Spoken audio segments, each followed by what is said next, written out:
periodismo investigativo. Recordemos, queridos amigos, que PDVSA fue la empresa más importante en materia petrolera que hubo en toda América. PDVSA era modelo en su administración, en su estructura, en su eficiencia, en su capacidad de respuesta a su desafío. PDVSA era la joya de la corona, no venezolana, latinoamericana. PDVSA. La cogió Chávez y la cogió Maduro y la convirtieron en la caja menor del régimen y hasta la pusieron a producir arepas.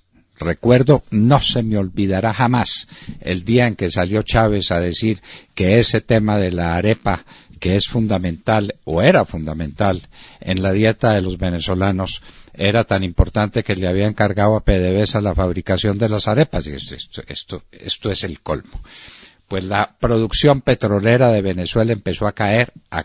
El endeudamiento de PDVSA es gigantesco, es un endeudamiento enorme y solamente le quedaba Citgo en los Estados Unidos, una red de más de 10,000 estaciones de gasolina, como aquí las llamamos, 3 refinerías de enorme calado. ¿Y qué es lo que sucede ahora? Que nos lo explique un experto, y tenemos a un exgerente de PDVSA, de la PDVSA de la época dorada. Don Juan Fernández, muy buenos días.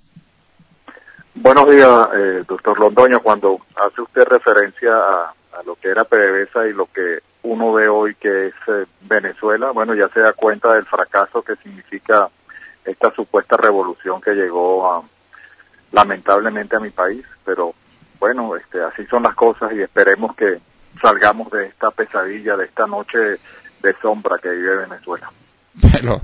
Pero una noche muy larga. Esto se está prolongando más de lo que el pueblo venezolano es capaz de soportar. Y ese cambio de PDVSA, de la PDVSA modelo en América. ¿Qué deuda es la que tiene PDVSA hoy, don Juan Fernández? ¿Cuánto debe PDVSA? Bueno, el nivel de la deuda de PDVSA uno lo tiene que discriminar de varias maneras, porque hay una deuda que es la financiera, que algunos estiman que debe estar en el orden de los 25,000 millones de dólares. Después tiene el país una deuda garantizada con los chinos a través también de instrumentación de PDVSA, deuda comercial que hay con proveedores y contratistas, y cuando uno suma todos estos valores, bueno, se estima que alrededor de unos 100,000 millones de dólares es lo que está debiendo Petróleos de Venezuela en sus diferentes, digamos, formas de endeudarse. Esto lo que hace es que la industria petrolera venezolana en general, y obviamente PDVSA, está fracasada, está quebrada, está sin posibilidades de recuperarse.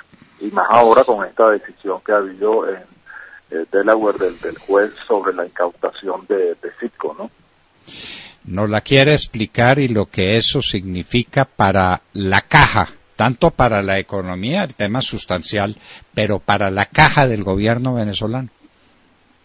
Sí, cómo no, fíjese, primero hay que explicar a quienes nos escuchan que Petróleos de Venezuela en sus estructuras del negocio en el exterior siempre trató de que se diferenciase lo que es el riesgo del gobierno de lo que era el riesgo comercial de Petróleos de Venezuela. A eso le llaman los expertos el velo corporativo.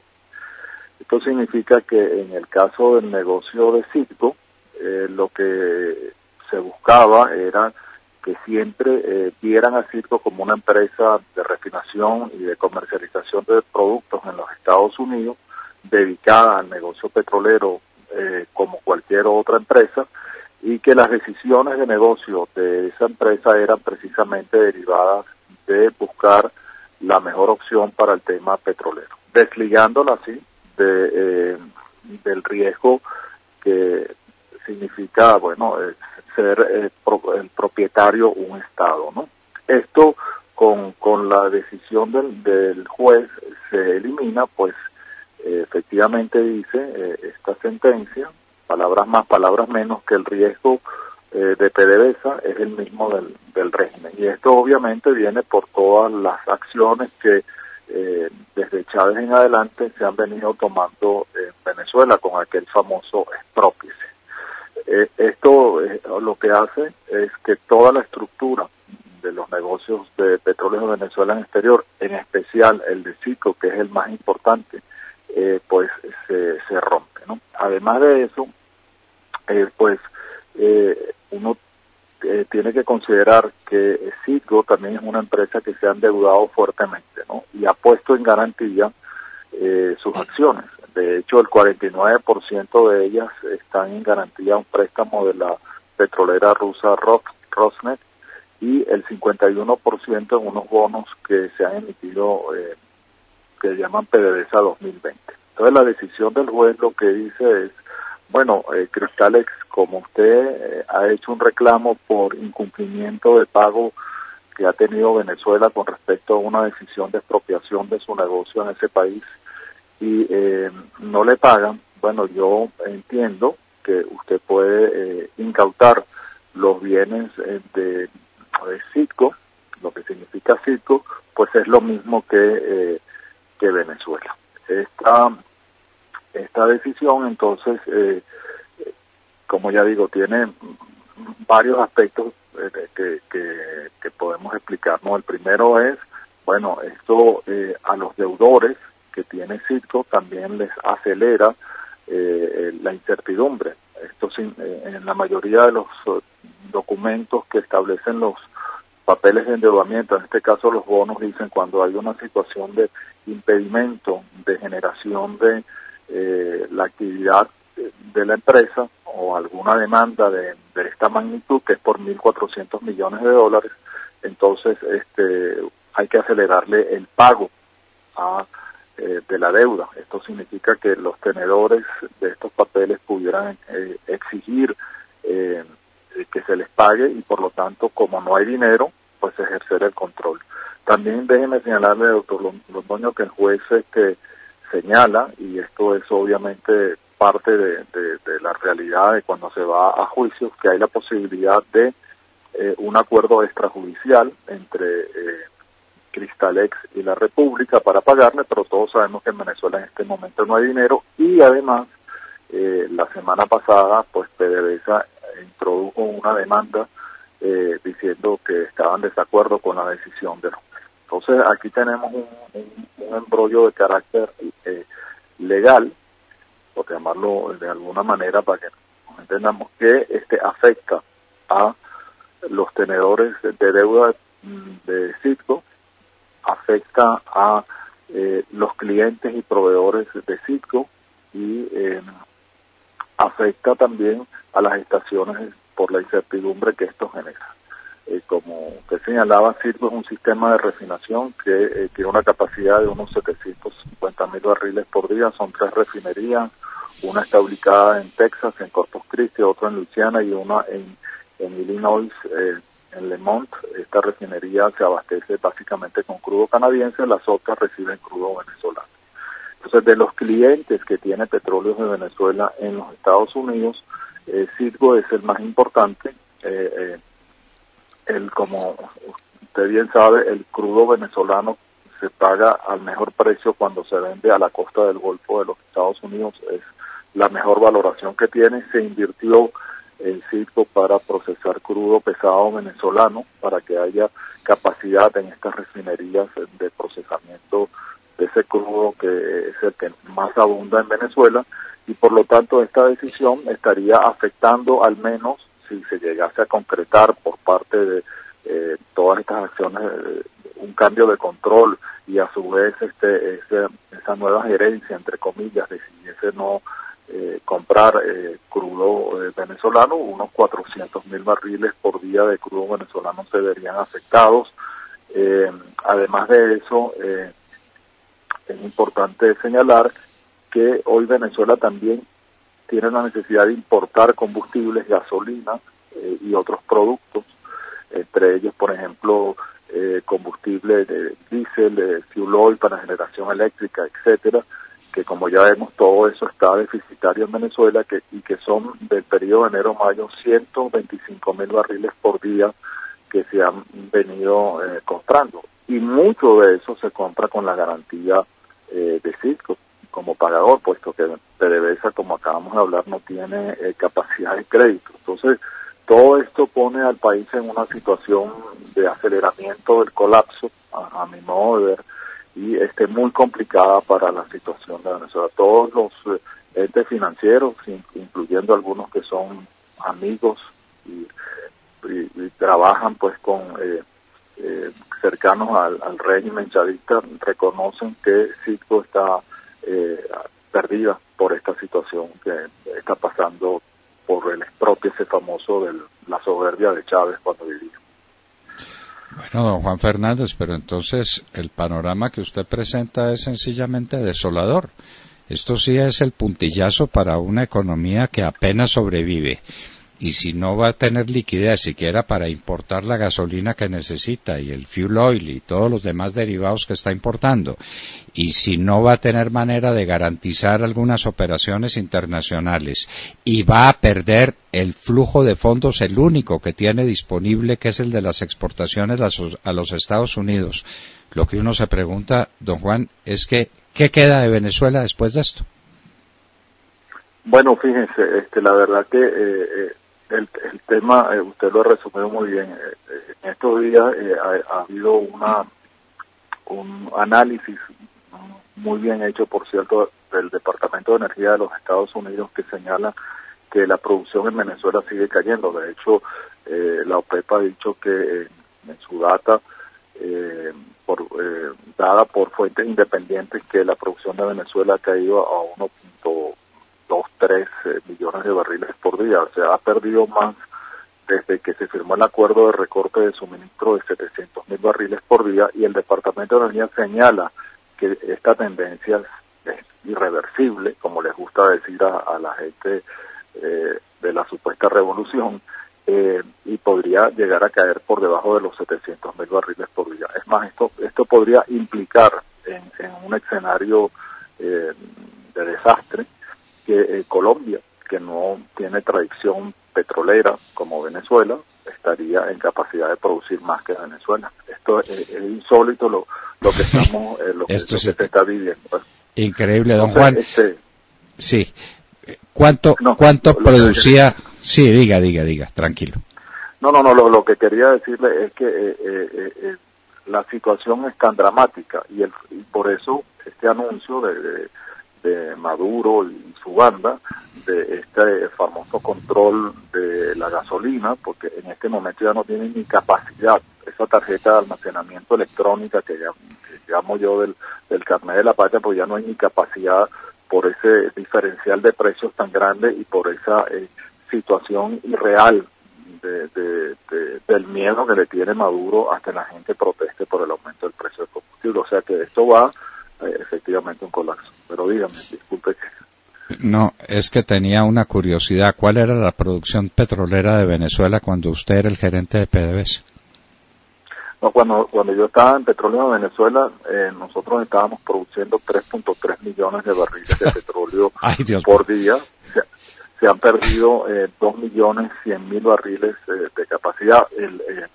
El mercado de Estados Unidos era un mercado en el cual alrededor de 2 millones de barriles se exportaba. Hoy, según inclusive el reporte del Departamento de Energía, el mes pasado menos de 500.000 barriles. Venezuela tenía una serie de negocios internacionales, tenía refinerías en Alemania, tenía el desarrollo de los negocios de la faja y se había establecido un sistema, digamos, de refinación del exterior que incluía Curazao, que por cierto el gobierno de Curazao no quiere que PDVSA continúe con el arrendamiento de la refinería. Se había desarrollado el negocio con la refinería de San Croix en las Islas Vírgenes Americanas.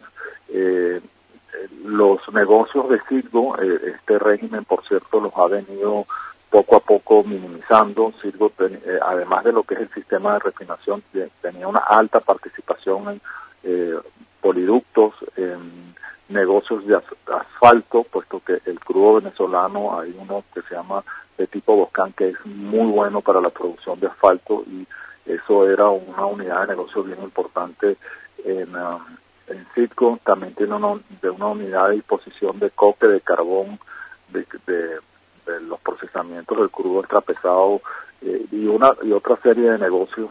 De hecho, usted mencionaba que tenía 10.000 estaciones de servicio, cuando yo trabajé de esa, Citgo llegó a tener 14.000 estaciones de servicio. Era la marca independiente más importante, compitiendo con las grandes petroleras. Por cierto, Citgo no es dueña de estaciones de servicio. Citgo lo que es abastera estaciones de servicio, y bueno, pues era un negocio en expansión. Y el plan de Petróleos de Venezuela en el momento que yo trabajaba allá era que estuviésemos produciendo en este momento alrededor de unos 4,5 millones, 5 millones de barriles por día, cosa que, como ya vemos, Venezuela está saliendo del mapa petrolero de una manera acelerada, ¿no? Y el control social de la gente, pues obviamente con la pobreza. Bueno, don Juan, y esta caída dramática, como usted lo dice con tanta ironía, es irreversible, y Venezuela sigue perdiendo capacidad de producción, y tiene compromisos y tiene obligaciones, por ejemplo, con China, de mandarle petróleo. Entonces, ¿qué petróleo tiene disponible hoy Venezuela para exportar, entendiendo que Citgo ya no es un canal de exportación? ¿Cuánto puede exportar Venezuela por día y a quién?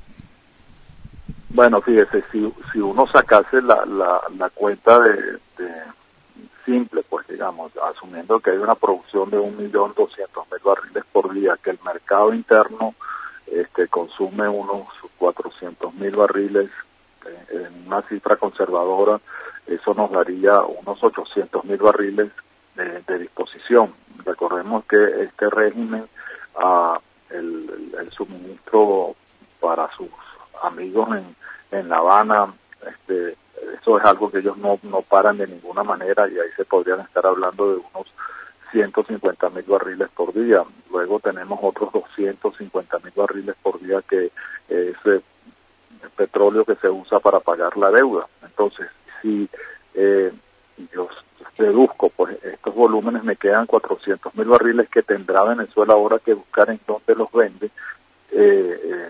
Si los ubica en otro mercado que no sea el de la costa del Golfo, bueno, pues estará perdiendo precio, pues el costo del transporte, de llevarlo a otro lado, de tener la capacidad de poder refinarlo en otro lado, pues le va a hacer que se genere descuento, y las opciones pues se le cierran bastante, ¿no? Recordemos que antes había la posibilidad inclusive de hacer algunos intercambios con Europa. Eso se perdió. Mandar todo ese petróleo para la China no es una posibilidad actual, puesto que hay otros competidores en este mercado que abastecen a la China y a la India, que por cierto es otro mercado que PDVSA ha hecho algunos acuerdos de suministro y no ha logrado cumplirlos.